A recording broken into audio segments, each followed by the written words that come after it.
Bangkay ng isang bagong silang na babaeng sanggol natagpuan sa gilid ng kalsada sa Urdaneta City, Pangasinan. Naka-alerto Jewel Fernandez. Isang bangkay ng bagong silang na sanggol ang natagpuan sa gilid ng kalsada sa Zone 1, Barangay Labit Proper, Urdaneta City, Pangasinan kahapon. Nagtatanim umano ng gulay ang isang residente roon bandang alas 4 ng hapon nang makalanghap ng masangsang na amoy. Laking gulat niya nang tumambad ang bangkay ng sanggol.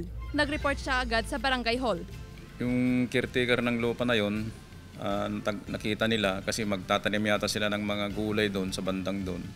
Tapos pinaalam sa barangay. Tapos nag-crosspin din naman yung mga barangay kagawad. Tapos pinaalam namin sa pulis. Kalunos-lunos ang sinapit ng sanggol. Wala na kasi ang kanang paa at kaliwang kamay na pinaniniwala ang kinain o tinangay ng hayop. Ayon sa barangay chairman, posibleng itinapon ng sanggol sa irrigation canal at napunta sa lugar kung saan ito natagpuan. Ito, lahat ng mga buntis, bawat zone, nakarehistro po sa barangay namin kasi yun ang trabaho ng BHW namin. Tapos pag mga anak na sila, kasama nila yung BHW na dinadala sa paanakan. Patuloy ang investigasyon ng Urdaneta City Police para matukoy kung sino ang responsable sa krimen.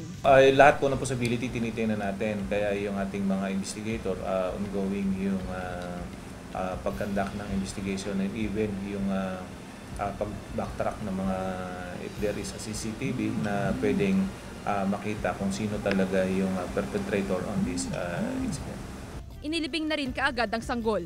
Kasama si Daryl Peralta, Jewel Fernandez, One North Central Luzon.